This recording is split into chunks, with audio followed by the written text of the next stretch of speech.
Are you senior about to receive a smaller raise in 2027? Early projections suggest the Social Security COLA or 2027 could be lower than expected. This raising serious concern millions of retirees. In this video, we have break down the projection increase, why is maybe shrink, what could means for your monthly checks.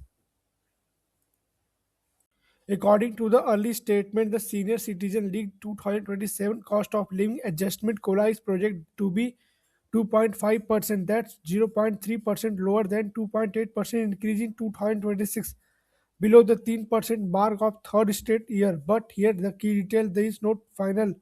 This officially COLA will be calculated by the Social Security Administration based on inflation data July through September 2026. So this number could be still changed.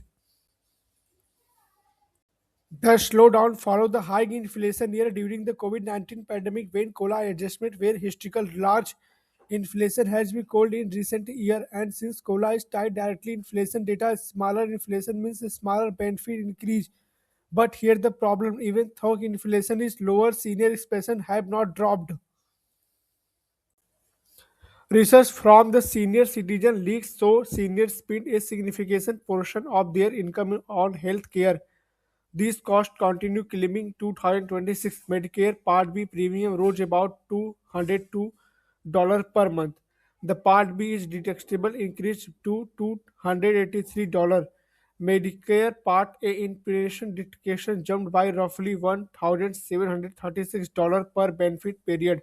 Higher premium means even COLA rise 2.5%, much as increase could be absorbed by healthcare cost. According to the Vancy Group, seniors have lost over 13% their purchasing power since 2000, a trouble long-term trend.